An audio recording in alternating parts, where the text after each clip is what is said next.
Hello, my name is Peter Sadow, and I'm going to be talking to you today about the evolving role for the pathologist in thyroid cancer diagnostics. Kinase fusion-related thyroid carcinomas is a prototype for this, but we'll also talking about the non-invasive follicular thyroid neoplasm with papillary-like nuclear features. I would like to thank the organizers for inviting me today to share this information with you. And I also want to share that I currently have no relevant financial disclosures, although I have worked previously as a consultant for Bayer Pharmaceuticals in relation to their NTRK inhibitors, and have also previously worked as a diagnostic consultant for Veracyte. So given that we don't have too much time to talk about things today, I'm going to focus my discussion on the role of the pathologist in surgical pathology and the state of pathology, particularly thyroid pathology, in regard to an update in diagnosis and the gross approach to thyroid neoplasias. Talk to you about some of the changes that have taken place for our field in terms of the molecular era of thyroid carcinoma and what the TCGA has really done for us in terms of expectations of pathologists and what we have to contribute to thyroid cancer diagnostics. And talk about the architecture, morphology, and genetics. How are we able to put those things together to say, can we look at the architecture? Can we look at the morphology in order to be able to give us an example of what we're expecting diagnostically? Look for molecular evaluations for the diagnosis, molecular evaluations for prognosis, and molecular evaluation to choose rational therapeutics. So the pathologist in surgical pathology, what is the dream of every surgical pathologist? Well, for anatomic pathologists, it's surgical pathology as a role for translational medicine. Our microscopic evaluations under what we see at the microscope, how does this translate into what is seen at the bedside? How does basic science translate into foundational biology informed by our clinical principles, driving the next generation of care? And or a pathologist who notices, oh, for instance, maybe I see a lot of inflammation associated with this tumor. What could this mean prognostically for the patient? And what does it mean in terms of choosing therapeutic options for this patient, having an inflammation-associated tumor?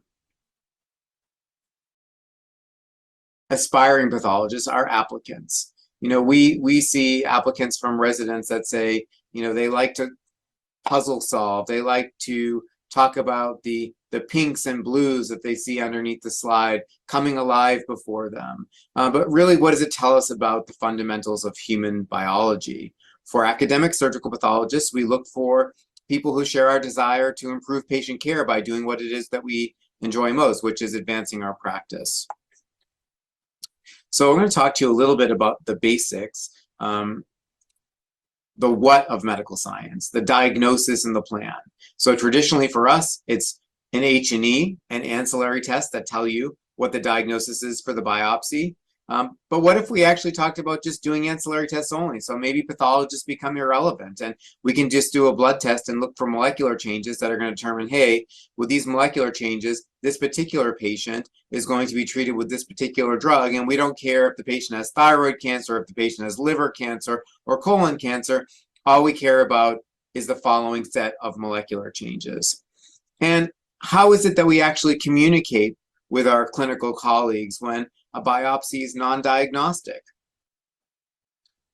Resections. What is the point of a resection, right? The primary point of the resection is to remove a particular cancer that's able to be removed. If we weren't able to completely excise the tumor, what is the next best possible scenario? So the resection is the relationship to the cure. Do we put in the appropriate sections in order to be able to make the diagnosis, make all of the comments about prognosis, and any other relevant findings that may be helpful in terms of determining a care plan for the patient? Do negative surgical margins still have a role in the age of molecular medicine? So, making sure that we get it all out. For sarcomas, making sure we get X number of centimeters around that sarcoma. Those are the types of questions that have become relevant now that we have such finely teased diagnostic markers.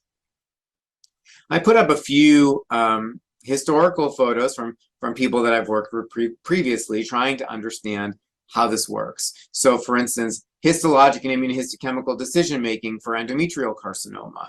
What are we going to do in terms of what are we looking for practically in order to make decisions about treatment in endometrial cancer? Cancer drug response and outcomes can predict cell mass changes. So we can see what happens when we actually take the tumor, make the diagnosis, understand the molecular findings, potentially do a liquid biopsy, treat the patient, and see tumor responses. So as a background in thyroid cancer, due to more intensified surveillance, thyroid cancer is being overdiagnosed. And I put that in quotes because what does it mean overdiagnosed? It means we find it more often, right? But overdiagnosed also is referring to the fact that we're not inappropriately diagnosing it or incorrectly diagnosing it, but we're seeing it more frequently because we find it more frequently. And what does that actually mean for patients, especially when what we call thyroid cancer may not actually be biologically aggressive disease that, if left alone, untouched in the patient, may never cause any type of clinical significant effect. So increased incidence is likely linked entirely to increased diagnosis of papillary thyroid carcinoma, which is the most common type of thyroid cancer and certainly the most common type of endocrine carcinoma. But if we think about this in terms of its relative importance to diagnostics in general, if we think about COVID-19, and I'm going to give you examples from the United States from the years 2020 to 2021, there were 49 million cases of COVID-19 diagnosed in the United States versus the neighborhood of about 50,000 thyroid cancer cases. And deaths from COVID-19 over that same period were 787,000. So quite a few number of deaths relative to the number of deaths of thyroid cancer. So we're really talking about very different disease types, and we're as we focus on thyroid cancer today, sort of think about it as completely irrelevant when we have a worldwide pandemic going on. So as a background, in the early 2010s, we saw increases in diagnosis of papillary thyroid carcinomas, predominantly linked to increased diagnosis of the follicular variant of papillary thyroid carcinoma and increased diagnoses of papillary thyroid microcarcinomas. And particularly, when we talk about papillary thyroid microcarcinomas, we're talking about the really small ones that are incidental findings on patients that are having thyroid surgery for other reasons, either a larger nodule, Hashimoto thyroiditis, or even Graves' disease, and finding these incidental lesions versus lesions that were, somewhere in the neighborhood of 5 millimeters to a centimeter in size, which could legitimately be cancers that were noticed by ultrasound and possibly biopsied, even though recommendations from the American Thyroid Association are for biopsy nodules 1.0 centimeters or larger if it's a solitary nodule. Oftentimes, if patients come to their endocrinologist and receive an ultrasound and there's a nodule there, they end up getting biopsied even if they're smaller than 1 centimeter in size. The follicular variant of papillary thyroid carcinoma, we have typically referred to those in two different forms. One, the encapsulated follicular variant of papillary thyroid carcinoma, which is a well-circumscribed tumor, and the unencapsulated follicular variant of papillary thyroid carcinoma, which tends to be more infiltrative in its growth pattern. So this is the classic papillary thyroid carcinoma. Oftentimes they can be cystic, where we start seeing the nuclear features that everybody puts together with papillary thyroid carcinoma. So you have architectural pattern, which is the papillary fronds that grow that are leaf-like, and along with classical nuclear features of papillary thyroid carcinoma, which is the nuclear clearing, grooves, intranuclear pseudo-inclusions. Also talk about the presence of pseudomonas concentric ringed calcifications present that we see. And then when we think about follicular variant of papillary thyroid carcinoma that's well circumscribed, we can also talk about it being encapsulated. And when it's encapsulated, we can talk about whether or not it's actually invasive or non-invasive. And these tumors, when we look at them at higher power, they have some features of classic papillary thyroid carcinoma that you can see nuclear membrane irregularities, some clearing, grooves, and very rare but occasional intranuclear pseudo-inclusions, pretty much absent Sonoma bodies. We don't see fibrovascular cores because we don't actually see architectural papillae. So it's a little bit of a different animal. When we're dealing with the non-invasive follicular variant or encapsulated follicular variant, then the question is, in order to determine malignancy, is there capsular invasion? And people would get very caught up in thresholds, right? Thresholds for capsular invasion. So is this actually invading into the capsule? Is it invading through the capsule? What is my colleague going to call it? And people would be concerned. And I have to say, this is particularly pronounced in the United States, where people are concerned about a lawsuit. Am I going to get sued for this? And that ends up being the basis for deciding whether or not you're going to call something malignant is, what is someone else going to say if they see the same lesion? Now, this particular example, of course, there's no discussion about whether or not there's capsular invasion. We see true mushrooming invasion through the wall into the adjacent thyroid tissue, and this is not going to be up for debate or subjective diagnosis among colleagues. So traditionally for the non-invasive follicular variant of papillary thyroid carcinoma, the diagnosis had been based solely upon nuclear features to make the diagnosis, which is essentially also what cytology had been used for, was to make the diagnosis based upon nuclear features. There was no need for proving that there was capsular invasion. There was no need for proof of vascular invasion, and there was no need for evidence of architectural papillae that were needed to make the diagnosis of papillary thyroid carcinoma, despite the fact that papillae is part of the diagnosis, the term. So what are the cytological features?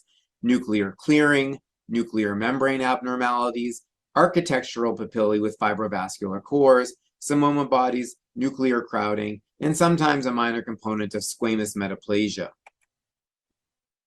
So the cytological diagnosis of follicular variant of papillary thyroid carcinoma, typically without some of those architectural features, a lot of times the diagnosis would be atypia of undetermined significance or follicular neoplasm of undetermined significance, suspicious for follicular neoplasm, or suspicious for malignancy. Very rare in the case of a follicular variant papillary thyroid carcinoma would these lesions be called positive for malignancy because they were missing key features. Again, the key features that would be missing would be Sonoma bodies, intranuclear pseudo-inclusions, and fibrovascular cores, which can still be seen cytologically. And of course, this would lead to an overdiagnosis of carcinoma. And again, this is not the equivalent of misdiagnosis, as I mentioned a little earlier, that these tumors subjectively or objectively could be called papillary thyroid carcinoma, but there's some doubt as to what the biological significance is of this diagnosis of papillary thyroid carcinoma. So more tumors being discovered due to increased screening, subjectivity in the diagnosis of follicular variant papillary thyroid carcinoma, which for pathologists, the concern is always, is somebody else going to call this cancer if I do not call it cancer? And so pathologists would be much more inclined to call this malignancy rather than calling it benign, taking the chance that if it would be sent, the patient would be sent to a different referral center, that someone would call it cancer, and that they would be told that they misdiagnosed something as benign when somebody else called it cancer. At least that's the feeling for many pathologists that were concerned to not make the diagnosis of papillary thyroid carcinoma. And this would historically lead to more surgeries for patients that maybe didn't require surgery because they're told they have cancer, or patients that had a hemithyroidectomy or a lobectomy, subsequently going for a completion thyroidectomy because they've been told they had or were subsequently diagnosed with cancer. And yet many of these cases never occurred post-operatively. So if tumors don't recur post-operatively, were they really cancers? I say cancers because the diagnosis is correct to begin with. And cancer referring to not the pathology term of carcinoma, but cancer meaning a lesion that is going to behave aggressively, a lesion that is actually biologically at risk for causing death in the patient. So the non-invasive papillary thyroid carcinoma follicular variant, the treatment historically had been the same as for a classic papillary thyroid carcinoma, which was completion thyroidectomy plus radioactive iodine treatment. And the American Thyroid Association came out with new guidelines. Okay, this was in 2016, that had new recommendations for surveillance of these tumors. And these new guidelines, which came out about 6 years ago, for patients that had tumors that were greater than 1 centimeter and less than 4 centimeters in size, and these are patients that have thyroid carcinomas diagnosed as malignant, without evidence of extrathyroidal extension and without clinical evidence for lymph node metastases, again, because you'd actually need to take out the lymph nodes to prove pathologic metastases. The initial surgical procedure can either be a bilateral procedure, meaning a near total or total thyroidectomy, or a unilateral procedure. So if the patient was comfortable and the clinician was comfortable, the patient could have a thyroid lobectomy, even with papillary thyroid carcinoma or even with follicular carcinoma, which would be sufficient initial treatment for a low-risk papillary or low-risk follicular thyroid carcinoma. And this, again, would mean the tumor is of reasonable size and no clinical evidence of lymph node disease. And what the definition is of extrathyroidal extension has actually changed even in the last couple of years, because we talk about extrathyroidal extension previously included microscopic extrathyroidal extension, which used to cause these patients to be diagnosed pathologically as a T stage of 3, even from microscopic extrathyroidal extension in a 2 millimeter microcarcinoma. But now, microscopic extrathyroidal extension is no longer considered in the staging of pathologic staging of thyroid carcinomas since 2017, and it's gross extrathyroidal extension, which is noted surgically by the surgeon to have tumor extending outside of the thyroid, or clinical evidence of adherence outside, or evidence of invasion into extrathyroidal strap muscles. Now, for us to be able to call it extrathyroidal extension, which would be T3B. But during the time of these ATA guidelines, this is before the change in the qualification for extrathyroidal extension. So given the fact that these tumors often had very good outcomes clinically, a group of the Endocrine Pathology Society got together a working group in 2014, made up from 7 countries, 4 continents, 24 thyroid pathologists, 2 endocrinologists, 1 surgeon, 1 psychiatrist. Again, perhaps that was not actually even enough psychiatrists to participate. 1 thyroid cancer patient, 1 biostatistician, and 1 molecular pathologist. This group ended up examining 109 cases of patients with non-invasive disease, meeting all criteria of the group, with 10 to 26 years of follow-up following excision, and all patients were alive with no evidence of disease. And the conclusion from this study was that there needs to be a revision in the nomenclature of what we call encapsulated follicular variant of papillary thyroid carcinoma, given the fact that with at least 10 years of follow-up, these patients never recurred with disease. The main morphological features of the disease is that it was follicular growth and pattern, and the nuclear features of papillary thyroid carcinoma. Again, that goes in quotes, the nuclear features, because that's a very subjective thing. No evidence of invasion, distinguishing it from invasive encapsulated follicular variant of papillary thyroid carcinoma, which I'll also mention what that may indicate.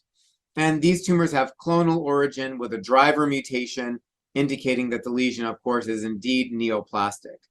Very, very low risk of adverse outcome. And of course, the idea of having very low risk versus no risk of adverse outcome is what needs to be actually put in place when you're making a prospective diagnosis, because you can't really talk about an entity having no risk until the patient's actually dead and has never had any adverse outcome. So very low risk, meaning that until you set up criteria for a diagnosis and then follow it over time, you can't actually prove there's no risk until you have appropriate follow-up from the advent of a diagnosis.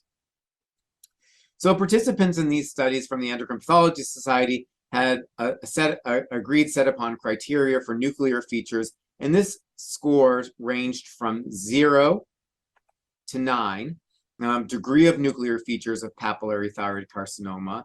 And if you allow yourself to sort of gaze upon the features, meaning score of 0 means 0 features of papillary thyroid carcinoma, where the nuclei are well-rounded, they are normochromatic, dark blue, without any indication of irregularities, no grooves, no pseudo-inclusions, no clearing, all of that stuff, through the most well-formed nuclei, which is score of 9.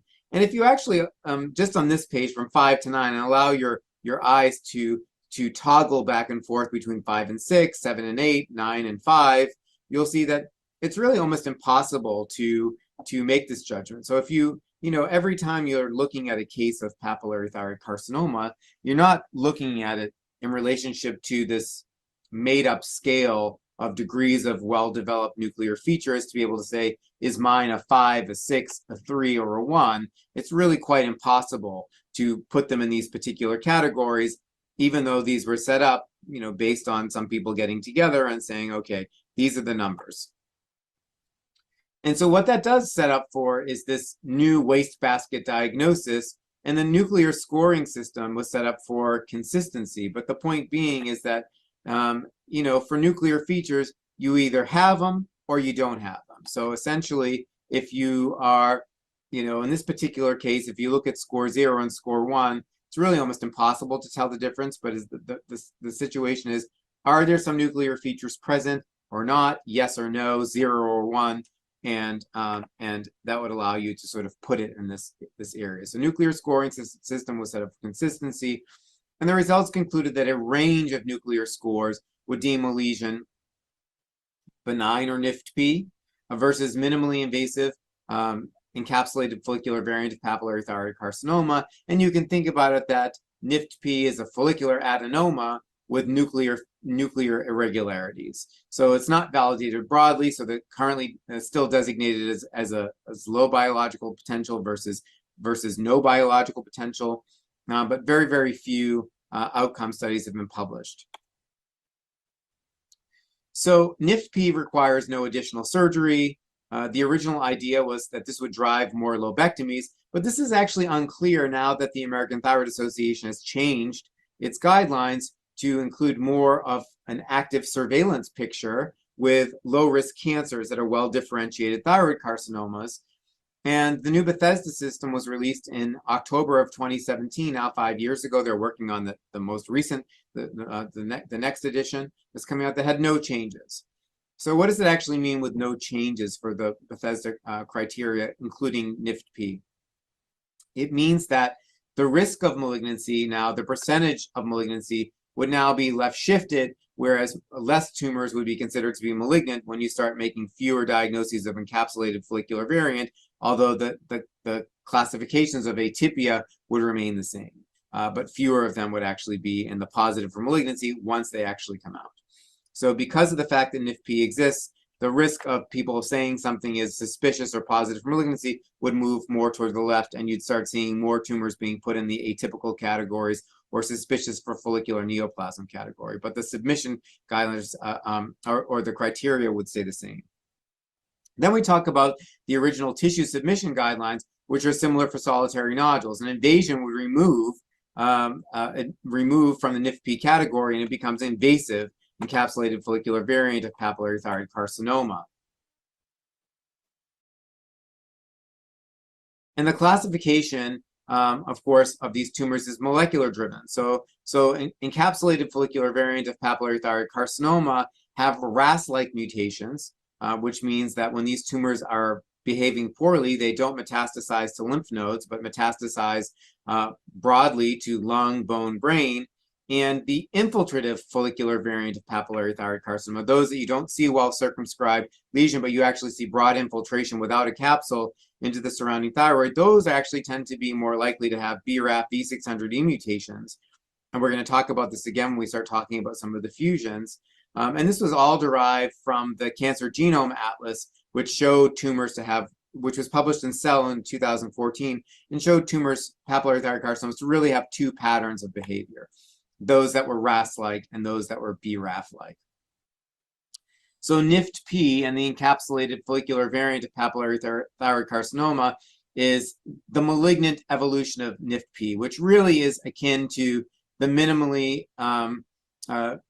or widely invasive follicular thyroid carcinoma, but this includes papillary-like nuclear features. So we start thinking about follicular adenomas, and when they become malignant, become follicular thyroid carcinomas, which can either be minimally invasive or widely invasive. And NIFTP is basically a follicular adenoma with nuclear membrane irregularities that can then become the invasive follicular variant of papillary thyroid carcinoma by invading through the capsule or invading into blood vessels. And it is very reductionist, but these are also thought to have RAS-like mutations, same as follicular carcinomas, but again, have variable nuclear membrane abnormalities.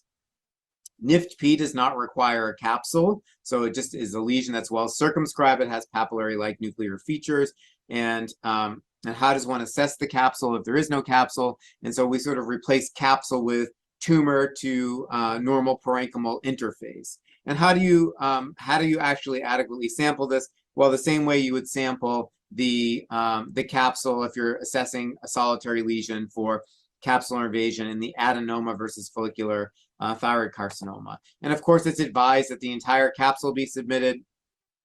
And we start talking about architecture and papillae being present that actually can exclude NIFTP. And how do you look at the papillae if you're not looking at the entirety of the lesion?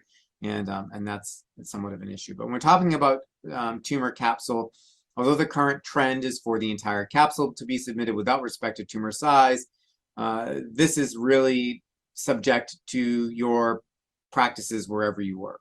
Like, for instance, European colleagues actually are much more cost effective than the US colleagues, where we submit the entire thing regardless in the US. And Europeans like that, we're not doing that. It's ridiculous, especially if it's a 10-centimeter mass. We're going to do representative sections. And we actually at Mass General Hospital published a study where we looked at this retrospective study from 25 years, looking at the submission practices, which evolved from doing representative capsular submission to doing the entirety of the capsule submission, where this change took place in 2010, where we went to full capsule submission. Prior to that was representative capsule submission. And really what we saw was there was literally no difference. The tumors that actually potentially had metastatic potential, and this is follicular thyroid carcinomas, were those tumors that were widely invasive. And the majority of widely invasive carcinomas did not go on to metastasize either. But if tumors went on to metastasize, those that did go on to metastasize were the ones that were widely invasive. And that the risk of metastasis from a minimally invasive follicular carcinoma was essentially the same as the risk of metastasis from an adenoma that was submitted with the entire capsule alone. So there was no difference between minimally invasive follicular adenomas, minimally invasive follicular carcinomas from adenoma. So that even though pathologists, we get very, very caught up on minimal invasion, and is this invasive versus not invasive, it doesn't really seem to matter unless the tumor is widely invasive. And oftentimes these widely invasive tumors, we know that when we actually see the growths. We don't need to look at it under the microscope to know it's widely invasive. So one other comment that I was alluding to just a couple of minutes ago is that one of the exclusion criteria for NIFTP is also no architectural papillae, that if they're present, this would be considered to be classical papillary thyroid carcinoma with predominantly follicular architecture. So this simple tumor to parenchymal capsuling would not be adequate because you wouldn't be looking at the entire tumor parenchyma to exclude the presence of papillae. And this is essentially ridiculous, especially why would we be looking at these tumors any more in depth, especially if it's a large tumor, than we would be looking at an adenoma capsule. It's just not really possible or feasible. So with the NIFTP, if the entire tumor is not submitted, how do we ensure ourselves that we're not missing classic papillary thyroid carcinomas with predominantly follicular architecture?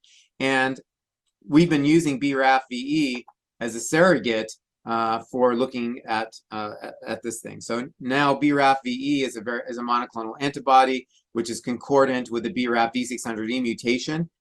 BRAF V600E mutation in thyroid is synonymous with papillary thyroid carcinoma. There is no such thing as BRAF V600E mutation in the thyroid that's not papillary thyroid carcinoma. And so subcentimeter microcarcinomas, they may have BRAF V600E again, but even if they don't do anything, but if well assessed BRAF negative, HBME1 positive tumors would be considered to be enough to be NIFTP. So for instance, looking at HBME1, which essentially HBME1 is positive in tumors that have nuclear membrane anomalies, again, whether it's benign or malignant, but used to be a marker for papillary thyroid carcinoma. Now it's a marker for nuclear membrane irregularities, and BRAF V600E stain, BRAF VE stain, is a very, very helpful adjuvant to say whether or not this tumor with a predominantly follicular pattern is actually papillary thyroid carcinoma. So it's a very, very good surrogate marker for papillary thyroid carcinoma. So NIFTP debuted just about, about this point in time, 6 years ago, with several manuscripts in print since its debut, 340, as of earlier this year. Instructor reviews for pathologists have been published. The incidence of papillary thyroid carcinoma should decrease with the advent of NIFTP, but we talk about whether or not there's implications for surgery or the diagnosis of papillary thyroid carcinoma, but with the guidelines from the American Thyroid Association essentially saying that you can undergo active surveillance for low-risk papillary thyroid carcinomas, it's unclear whether or not the diagnosis of NIFTP actually will reduce surgeries just as well as doing active surveillance in well-differentiated thyroid carcinoma. So some implications: the reduced diagnosis of follicular variant of papillary thyroid carcinoma, possibly reduced overtreatment of indolent thyroid tumors, and also, importantly for our field, reduced need for consultation due to increased reproducibility of morphological features. So you don't have to have your personal threshold for nuclear membrane irregularities, that if you're nervous about a lesion but it's well circumscribed, non-invasive, then you'd be able to use the diagnosis of NIFTP without worrying about whether or not the lesion is papillary thyroid carcinoma. And again, the Bethesda criteria haven't been changed. So atypia of undetermined significance, atypia of undetermined significance, or follicular lesion of undetermined significance would drive molecular testing. This is preoperatively and would be able to give you this RAS-like or BRAF-like mutation to be able to decide what you're going to do in terms of treatment of these patients. So how do we incorporate molecular features into the diagnosis? Are there molecular histopathologic correlates? And when do we do postoperative molecular testing, and does it matter? And this is the meat of the discussion that I wanted to bring to you as we finish up, is that we've started talking about papillary thyroid carcinomas with high-grade features, poorly differentiated thyroid carcinoma, anaplastic thyroid cancers. Where do we draw these lines? What is the mutational profile in these tumors? And the reason why we care is because for two reasons. One, we want to talk about prognosis for patients, right? That's typically what we've been able to do as pathologists. But now we're actually able to incorporate more than just prognosis. Oh, this tumor is really bad. We actually can recommend effective therapeutic options for patients based on their mutational profiles. So we're in the era of a dawn of actionable mutations. Our group, we published a study looking at clinical, pathologic, and molecular characterization of NTRK rearranged thyroid carcinoma, where we're actually able to look at the morphology of these tumors. And if you can see this nodular growth pattern of these thyroid tumors that are sort of somewhat indiscrete. And if you look at the top right of the screen, you'll see that this has this glomeruloid pattern of growth. The top left shows this micropapillary pattern of growth, and then you can see this more solid nodular pattern of growth, and again a little bit more of that glomeruloid pattern of growth in the bottom right. And when you see that pattern of growth, you can say to yourself, maybe this tumor actually has a translocation associated with it, in this particular case NTRK1. And here's another NTRK3 where you can also see this kind of nodular pattern of growth, looks more solid in its growth pattern, but kind of odd. The nuclei, if you look at them more closely, they don't really have standard papillary thyroid carcinoma-like nuclei. They are somewhat irregular. Maybe they're a little bit racinoid somewhat, oddly angled in their pattern, but they don't have classic intranuclear pseudo-inclusions. The pattern's a little bit funny. They have it. So this is what these tumors look like, and then you can actually make it more broad to expand beyond NTRK and start looking at other fusions. Now, CCDC6 RET fusion previously was known as RET-PTC. This is seen in diffuse sclerosing variant of papillary thyroid carcinoma. You remember that has those prominent microsomomatous calcifications that are peppered along the entire thyroid, often associated with Hashimoto thyroiditis, often associated with squamous metaplasia within the thyroid, may be associated with prior exposure to radiation therapy, often seen in young women. So we see these lesions there, and we can predict that they have these mutations, and these mutations respond beautifully to drugs. And so we actually are able to predict, based on the morphology, that these patients are going to respond to therapeutics. And they actually have a very minimal side effect profile, which may be some diarrhea. So we've been able to develop algorithms for testing in these lesions that can say, okay, if we see this growth pattern, the next thing we're going to do is we're going to do an immunohistochemical marker for BRAF mutation. And if it's negative for BRAF mutation, because we don't find these fusions associated with BRAF mutation, so if it's negative for BRAF mutation, then we can go ahead with whatever modalities that we have available to us to test them for fusions, particularly in NTRK or RET, but also in ALK, which is also druggable. Patients that, especially in patients, what setting, we have to talk about what setting these might be in. And these are patients that have advanced thyroid cancer, so they're not surgically resectable. They may be presenting with bilateral disease, or they have lung mets at the time of diagnosis. They have liver metastases at the time of diagnosis, and these patients respond beautifully to drugs, despite the fact that they may have advanced disease. So we're able to come up with our own way of being able to do it. And there's a number of papers showing how these targeted therapeutics are extremely helpful. And these same mutations, which can be seen in other disease sites in the head and neck, for instance, where we see them in salivary tumors, in other types of molecular targets, for instance, inflammatory changes that may be seen in head and neck tumors that are responsible to therapeutics, inflammatory therapeutics. We're seeing this really, really helpful findings of these translocations that are able to be treated, or doing immunotherapy for patients that have these diseases. So we have really changed how we're viewing these tumors in terms of how we're able to treat them. How are we going to look at these things going forward? COVID's changed a lot about our practice. For our department, what we've been able to do is, given the fact that at the beginning of COVID, we weren't even able to meet in person, we ended up having virtual tumor boards where we would meet with our own consensus group with MGH, and then actually expanded it to all of our alumni who are spread all over the US, showing difficult cases. And we're able to look at these cases and talk about our practice and how we're able to do it. And it's led to very broad collaborations about how we're able to look at these cases, which has unlocked new methods for diagnosis. What are you doing at your institution? How are you practicing? What modalities are able to be available to you? And by working together in consensus, we're able to say, what are best practices? How are your clinicians taking this information from you and applying it to their practice? And I think this has been really, really helpful for us, and things that we need to think about as practicing pathologists. So what is the role for the pathologist in surgical pathology, which is far greater than just making a diagnosis? What is the role of the pathologist in directing the science of tumor biology? And how are we going to evaluate follicular pattern thyroid cancers, which is evolving with molecular genetics and known clinical behaviors in these tumors? So NIFTP is new and continues to evolve. The role of genetics in accounting for the gross exam, how are we going to do it based on what we know about molecular diagnostics? The role in thyroid cancer, salivary tumors, and immunomodulatory therapies.